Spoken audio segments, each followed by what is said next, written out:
Hello friends, നമസ്കാരം. നമ്മുടെ Kerala TV സീരിയലിലേക്ക് എല്ലാവർക്കും സ്വാഗതം. അങ്ങനത്തെ നമ്മുടെ നന്ദയെ പിടിച്ചുകൊണ്ട് പോയിട്ട് ഒന്നും അറിയാത്ത പഞ്ചപാവത്തിനെ പോലെ പിടിച്ചു നിൽക്കാനുള്ള പരിശ്രമത്തിലായിരുന്നു മഹേശ്വരൻ. പക്ഷേ നമ്മുടെ നന്ദ ആരാ പൊന്നുമോളെന്നുള്ള കാര്യം മഹേശ്വരന് മനസ്സിലായില്ല. നന്ദയാണെങ്കിൽ അവരുടെ എല്ലാവരുടെയും കണ്ണ് വെട്ടിച്ച് അവിടെ നിന്ന് രക്ഷപ്പെടാനുള്ള പരിശ്രമത്തിലാണ്. അപ്പം നന്ദയെ പുകച്ചു കൊല്ലാനെന്നുള്ള രീതിയിലുള്ള പരിപാടികളും കാര്യങ്ങളും ഒക്കെ അവിടെ ഒപ്പിക്കുമ്പോൾ നന്ദയാണെങ്കിൽ കയ്യിൽ കെട്ടിയിരുന്ന കെട്ടൊക്കെ അഴിച്ച് ഊരി മാറ്റി, എന്നിട്ട് അവിടെ നിന്ന് ചുമയ്ക്കുന്ന ശബ്ദമൊക്കെ പുറത്ത് നിൽക്കുന്ന യുവമാർ കേൾക്കുന്നുണ്ട്.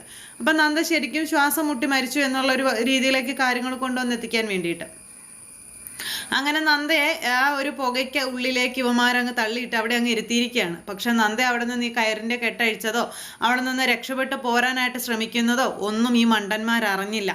എന്തായാലും നമ്മുടെ നന്ദ ഒരു തരത്തിൽ അവിടെ നിന്ന് എങ്ങനെയൊക്കെയോ പുറകിലുള്ള വാതിലൊക്കെ തുറന്ന് അവിടെ നിന്ന് രക്ഷപ്പെടുകയാണ്. അപ്പോഴും ഇവന്മാർ ഓർക്കുന്നത് നന്ദ അവിടെ ഇങ്ങനെ ഈ പുക ശ്വസിച്ച് ചുമച്ച് അല്ലെങ്കിൽ ആ ഒരു മയക്കത്തിൽ ഇങ്ങനെ കിടക്കുകയാണ് എന്നുള്ളതാണ്. എന്തായാലും നമ്മുടെ നന്ദ അവിടെ നിന്ന് രക്ഷപ്പെട്ടു.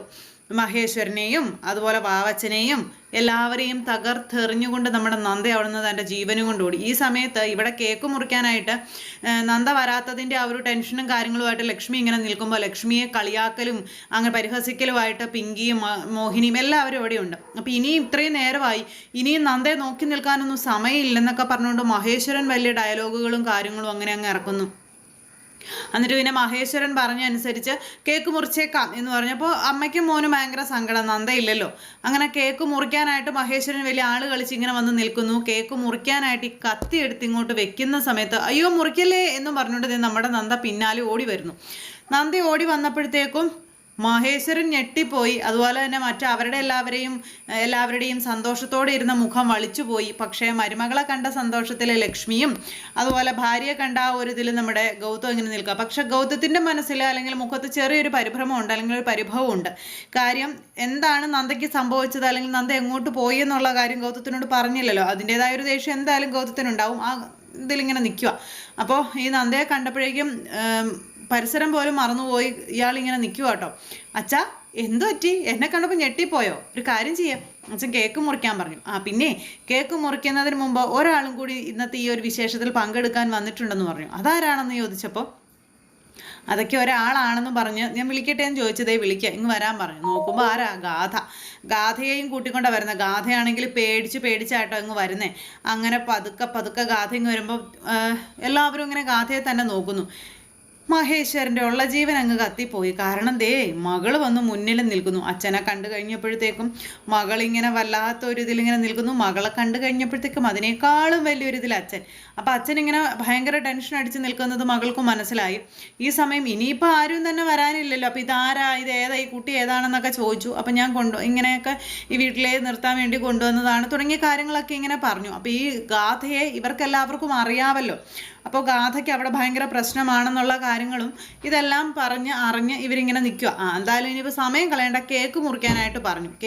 പക്ഷെ മറ്റുള്ളവർക്ക് ആർക്കും ഗാഥയെ കൂട്ടിക്കൊണ്ടുവന്ന് ഇഷ്ടപ്പെട്ടില്ല. എല്ലാവരുടെയും മുഖം വലിഞ്ഞു കയറിയായിരുന്നു ഇരിക്കുന്നത്. കേക്ക് മുറിക്കാൻ പറഞ്ഞു. നന്ദ നിർബന്ധിക്കുക, കേക്ക് മുറിക്കെന്നും പറഞ്ഞു. ഈ സമയം മഹേശ്വരൻ മനസ്സോടെ ആണെങ്കിലും കേക്ക് മുറിച്ചിട്ട് എല്ലാവർക്കും കൊടുത്തു. അപ്പം അങ്ങനെ നിൽക്കുമ്പം ആ കുട്ടിക്കും കൂടെ കുറച്ച് കൊടുക്കാനായിട്ട് നമ്മുടെ ലക്ഷ്മി തന്നെ പറയാം. അപ്പം അത് ശരിയാ, അച്ഛൻ ഇച്ചിരി ഗാഥയ്ക്ക് കൊടുക്കാൻ പറഞ്ഞു. അപ്പോൾ ഗാഥയുടെ നേരെ വെച്ച് ഇങ്ങനെ നീട്ടി മനസ്സില്ലാതെ പെട്ടെന്ന് അതച്ചാ ഗാഥയുടെ വായിൽ വെച്ച് കൊടുക്കാൻ പറഞ്ഞു. അങ്ങനെ ഗാഥയുടെ വായിൽ മനസ്സില്ലാതെ ഇങ്ങനെ വെച്ച് കൊടുക്കുന്നു. അപ്പോഴേ അച്ഛൻ്റെ കയ്യിൽ നിന്ന് ആ കേക്ക് മേടിച്ച് കഴിക്കാനുള്ള ഒരു പേടിയോടെ അല്ലെങ്കിൽ ആ ഒരു ഇഷ്ടത്തോടെയൊക്കെ ആ കുട്ടി അവിടെ നിൽക്കുക. എന്തായാലും കേക്ക് മുറി കഴിഞ്ഞപ്പോഴത്തേക്കും പിങ്കിക്ക് മൊത്തത്തിൽ എവിടെയൊക്കെയോ ഡൗട്ട് അടിക്കാൻ തുടങ്ങി. പിങ്കി ഇങ്ങനെ എന്നിട്ട് എന്നും പറഞ്ഞ് എല്ലാവരെയും മാറി നോക്കിക്കൊണ്ട് ഇങ്ങനെ നിൽക്കുന്നു.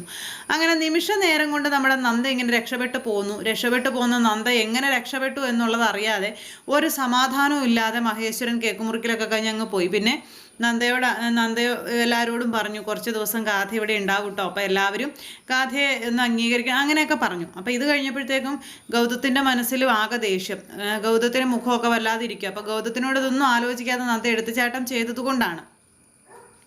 അങ്ങനെ പരിഭവിച്ചിരിക്കുന്ന നമ്മുടെ ഗൗതത്തിൻ്റെ അടുത്തേക്ക് ഇതേ ചെല്ലുന്നു നമ്മുടെ നന്ദ.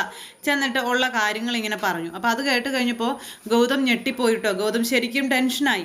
അപ്പോൾ സാറ് ടെൻഷൻ അടിക്കണ്ട, അവിടെ നിന്ന് ഒരു രീതിയിൽ ഞാൻ രക്ഷപ്പെട്ട് വന്നതാണെന്നുള്ള കാര്യങ്ങളൊക്കെ ഇങ്ങനെ പറഞ്ഞു.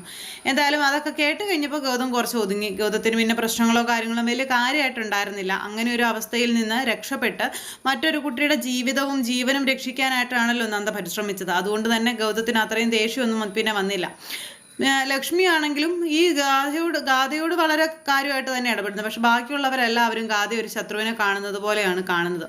അത് കഴിഞ്ഞപ്പോഴത്തേക്കും ഈ നന്ദ മാക്സിമം ഗാഥയും അതുപോലെ മഹേശ്വരനും തമ്മിൽ സംസാരിക്കാനൊക്കെയുള്ള ഒരു അവസരം ഒരുക്കുന്ന സമയത്ത് മഹേശ്വരനാണെങ്കിൽ ഗാഥയെ വിളിച്ചു നിർത്തി വഴക്കൊക്കെ പറയാം. നീ എന്തുദ്ദേശത്തിലാണ് ഇങ്ങോട്ട് വന്നത് എന്നൊക്കെ ഇങ്ങനെ ചോദിച്ചു. അപ്പോൾ ഇങ്ങനെ എന്നിട്ട് ഇവിടെ നിന്ന് പഠിക്കുന്ന കാര്യങ്ങളെ പറ്റി ഇതെല്ലാം നമ്മുടെ നന്ദ ഇങ്ങനെ പറഞ്ഞു. അപ്പോൾ അതൊക്കെ കേട്ട് ഇയാളും ആകെ ടെൻഷൻ അടിച്ച് ഇങ്ങനെ നിൽക്കുക. കാരണം ഇനിയിപ്പം ഈ മകളെങ്ങാനും തലയിലായി പോകുമോ, ഇവിടെയുള്ളവരെല്ലാവരും ഇവളെക്കുറിച്ചുള്ള രഹസ്യങ്ങൾ അറിയുമോ, അങ്ങനെയൊക്കെ അറിഞ്ഞു കഴിഞ്ഞാൽ വരാൻ പോകുന്ന ഭവിഷ്യത്ത് എന്താണ് അതൊക്കെ. അത് കഴിഞ്ഞിട്ട് മാറി നിന്ന് വാവച്ചനെ ഫോണിൽ വിളിക്കുക. വാവച്ചനെ വിളിച്ച് കഴിഞ്ഞപ്പോഴത്തേക്കും സാറേ അവളുടെ കാര്യത്തിൽ തീരുമാനമൊന്നും ആയില്ല, അവളുടെ കാര്യത്തിൽ തീരുമാനമായി കഴിഞ്ഞിട്ടുണ്ടെങ്കിൽ തീർച്ചയായിട്ടും ഞാൻ അതെല്ലാം അപ്പോൾ തന്നെ സാറിനെ വിളിച്ച് പറയില്ലേന്ന് ചോദിച്ചു. അവൾക്കിട്ടുള്ള പണി കൊടുത്തിട്ട് അവന്മാരവിടെ നിൽക്കുകയാണെന്ന് പറഞ്ഞപ്പോൾ എന്ത് പണിയാടാ കൊടുത്തത്, അവളിതേ വീട്ടിൽ വന്നെന്ന് പറഞ്ഞു. വീട്ടിൽ വരികയെ സാർ എന്താ ഈ പറയുന്നേ, അവന്മാരോട് നോക്കാൻ പറയാൻ പറഞ്ഞു. അപ്പോഴേക്കും വാവച്ചനും ഒന്നും പറയാനില്ല. വാവച്ചൻ എന്നിട്ട് വേഗം തന്നെ ഈ ഫോൺ കട്ട് ചെയ്തിട്ട് അവന്മാരെ വിളിച്ചു. അവളെന്ത് ചെയ്യുന്നു ചോദിച്ചു. അവളടുത്ത് അകത്ത് മരണത്തോട് മല്ലടിക്കുകയാണെന്ന് പറഞ്ഞപ്പോൾ നീയൊക്കെ എവിടെ നോക്കി നിൽക്കുകയായിരുന്നടാ, അവളുടെ വീട്ടിൽ ചെന്നിട്ടുണ്ടെന്ന് പറഞ്ഞു. ഇവന്മാരെന്നിട്ട് ചെന്ന് വാതിൽ തുറന്നു നോക്കി പാട് കിടന്നെടുത്തൊരു കൂട പോലും ഇല്ലെന്ന് പറഞ്ഞ അവസ്ഥയായി. പിന്നെ അത് അങ്ങോട്ടും ഒന്നും രണ്ടും പറഞ്ഞാൽ ഫോൺ അങ്ങ് കട്ട് ചെയ്തു. അതെല്ലാം കഴിഞ്ഞ് പിന്നെ നമ്മുടെ ഗാഥ അവിടെ ഇങ്ങനെ ഓരോ കാര്യങ്ങൾക്ക് വേണ്ടി ഇരിക്കുന്നു. അതുപോലെ പഠിച്ചുകൊണ്ടൊക്കെ ഇരിക്കുന്ന സമയത്ത് ഗാഥയെ ചുമ്മാ ഇരിക്കാനൊന്നും അവിടെ ആരും സമ്മതിക്കുന്നില്ല, പ്രത്യേകിച്ച് മോഹിനിയൊക്കെ. എന്നിട്ട് ഗാഥയെ കൊണ്ട് അവിടുത്തെ പണിയൊക്കെ ചെയ്യിക്കാം. അപ്പം എന്നിട്ട് ഇങ്ങനെ വായിച്ചുകൊണ്ടിരിക്കുന്ന സമയത്ത് ഗാഥയുടെ അടുത്തേക്ക് മഹേശ്വരൻ ചെല്ലുന്നു. അത് കഴിഞ്ഞിട്ട് പിന്നെ നമ്മുടെ നന്ദ മനഃപൂർവ്വം അച്ഛനെയും മകളെയും ഒരുമിച്ചിരുത്താനും അതുപോലെ ഒരുമിച്ച് സമയം സ്പെൻഡ് ചെയ്യാനൊക്കെയുള്ള ഒരു അവസരമൊക്കെ ഒരുക്കി കൊടുക്കുകയാണ്. നന്ദ ഇത്ര എഫേർട്ട് എടുത്ത് ഇതൊക്കെ ചെയ്യുന്നത് പിങ്കിക്ക് മൊത്തത്തിലുള്ള സംശയം ഉണ്ടാക്കുന്ന ഒരു കാര്യം. പിങ്കി എന്നിട്ട് ഇവർ ഇങ്ങനെ മൊത്തത്തിൽ ഇങ്ങനെ വാച്ച് ചെയ്തുകൊണ്ടേ ഇരിക്കുക കേട്ടോ, ഇതെന്താ ഇവർ ഈ കാണിക്കുന്നതെന്ന്. എന്നിട്ട് ഇങ്ങനെ നമ്മുടെ നന്ദ ഓരോ കാര്യങ്ങളൊക്കെ ചെയ്യിക്കുമ്പോൾ അതിനൊക്കെ നിന്ന് കൊടുക്കാൻ മാത്രമേ മഹേശ്വരന് കഴിയുന്നുള്ളൂ. മഹേശ്വരൻ എന്നിട്ട് മുഖമൊക്കെ വലിച്ചു പിടിച്ച് ഇങ്ങനെയൊക്കെ ഓരോന്നിനൊക്കെ മോൾക്കൊപ്പം നിൽക്കുന്നൊക്കെ ഉണ്ട്. പക്ഷേ ഇതെല്ലാം കഴിഞ്ഞിട്ട് ഗാഥയെ വിളിച്ചു മാറ്റി നിർത്തിയിട്ട് നീ കളിക്കുന്നത് തീക്കളിയാണെന്നൊക്കെ പറഞ്ഞു. അപ്പോൾ എൻ്റെ അവസ്ഥ അച്ഛനെ അറിയാവുന്നതല്ലേ, മറ്റുള്ളവരുടെ മുന്നിൽ വെച്ച് അച്ഛനെ ഒരു അന്യനായി കാണേണ്ടി വരുന്ന എൻ്റെ ഗതികേട് അച്ഛനൊന്ന് ഓർത്ത് നോക്കാൻ പറഞ്ഞു. സ്വന്തം അച്ഛൻ ആരാണെന്ന് ചോദിച്ചാൽ 10 പേരുടെ മുന്നിൽ അത് വിളിച്ചു പറയാൻ കഴിയാത്ത എൻ്റെ അവസ്ഥ അച്ഛനൊന്ന് ആലോചിച്ച് നോക്കാനൊക്കെ പറഞ്ഞു. അതൊക്കെ കേൾക്കുമ്പോൾ മഹേശ്വരനൊന്നും പറയാൻ പറ്റുന്നില്ല. എങ്കിലും ഇവിടെ ഒരു ഈച്ച കുഞ്ഞു പോലും നിന്നെക്കുറിച്ചുള്ള ഒരു രഹസ്യങ്ങളും അറിയരുത്, നീ എന്തുദ്ദേശത്തിൽ ഇങ്ങോട്ട് വന്നത് തുടങ്ങിയ കാര്യങ്ങളൊക്കെ പറഞ്ഞ് അതിനെ ഇങ്ങനെ വഴക്ക് പറഞ്ഞുകൊണ്ടേയിരിക്കുക. അത് കഴിഞ്ഞപ്പോഴത്തേക്കും മഹേശ്വരൻ്റെ മുന്നിൽ വെച്ചാണ് ഈ മോഹിനിയും പിങ്കിയും ഒക്കെ കൂടെ ചേർന്ന് ഇതിനെ കൊണ്ട് പണിയെടുപ്പിക്കുന്നത്. അന്നേരം മഹേശ്വരൻ ഒരു അക്ഷരം പോലും മിണ്ടുന്നില്ല. അത്രയും വലിയ വീട് അടിച്ച് വാരി തുടച്ച് വൃത്തിയാക്കി പണിയൊക്കെ തീർത്തിട്ടേ ഇരുന്ന് പഠിക്കാവുള്ളൂ, സ്വന്തം കാര്യം നോക്കാവുള്ളൂ, അങ്ങനെയൊക്കെ പറഞ്ഞിങ്ങനെ ഇതൊക്കെ ആക്കുന്നു. അപ്പോൾ ഇതുപോലെ എല്ലാവരുടെയും വഴക്കും കാര്യങ്ങളൊക്കെ കേട്ട് ഇങ്ങനെ ജോലിയൊക്കെ ചെയ്യുന്ന നമ്മുടെ ഗാഥയുടെ അരികിലേക്ക് നന്ദ ചെന്നു. നന്ദി എന്നിട്ട് സമാധാനിപ്പിക്കുകയാണ്. മോൾ എന്തിനാ ഈ ജോലിയൊക്കെ ചെയ്യുന്നത്, ഇവിടെ ഇട്ടേരെ, പഠിക്കേണ്ട സമയമാണെന്നൊക്കെ പറഞ്ഞു. അപ്പം ഞാനിവിടെ ഒരു അധികപ്പറ്റാണ് ചേച്ചി, ഞാനിവിടെ നിൽക്കുന്നത് ശരിയാവില്ല ചേച്ചി എന്നൊക്കെ പറഞ്ഞപ്പോൾ പേടിച്ചൊളിച്ചോടാൻ നോക്കിയാൽ എന്നും അതിനെ സമയം കാണത്തുള്ളൂ, എല്ലാവരും നമ്മുടെ തലയിൽ കയറി ഇരിക്കുമെന്നും അതിനുള്ളൊരവസരം ഒരിക്കലും കൊടുക്കരുത് തുടങ്ങിയ കാര്യങ്ങളൊക്കെ അന്നേരം പറഞ്ഞു. നന്ദ പറഞ്ഞു കൊടുക്കുക, ധൈര്യത്തോടു കൂടി എതിർക്കാൻ വരുന്നവരുടെ മുന്നിൽ ധൈര്യത്തോടു കൂടി തന്നെ നിൽക്കണമെന്നൊക്കെ പറഞ്ഞു. പക്ഷേ നന്ദ അതൊക്കെ പറഞ്ഞു കൊടുക്കുമെങ്കിലും ഗാഥ ഒരു പാവമായതുകൊണ്ട് ഗാഥ അങ്ങനെയൊന്നും ചെയ്യില്ല. എന്നിട്ട് അച്ഛൻ്റെ മുന്നിൽ ജോലി ചെയ്യുന്നു. ഭയങ്കര കഷ്ടപ്പാട് തന്നെയാണ് ഗാഥയ്ക്ക്. എന്നിട്ട് പിന്നെ അങ്ങനെ തുടച്ചിട്ട് ഇങ്ങനെ നീങ്ങുമ്പോൾ ഗാഥയ്ക്കിട്ടുള്ള പണി കൊടുക്കാനായിട്ട് പിങ്കിയും മോഹിനിയും അതുപോലെ പവിത്ര പിന്നെ മിടുക്കിയാണല്ലോ പണി കൊടുക്കാനായിട്ട്. പവിത്രയാണെങ്കിൽ അതിനിട്ടുള്ള പണി കൊടുക്കാനായിട്ടുള്ള പരിശ്രമങ്ങൾ നോക്കുന്നു. അവർ ചെയ്യുന്ന ക്രൂരതയിൽ നടു തെന്നി വീഴുന്നു. അവിടെ അത് പറ്റുന്നു, ഇവിടെ ഇത് പറ്റുന്നു. പാവത്തിന് ഒരുപാട് കഷ്ടപ്പാടുണ്ട്.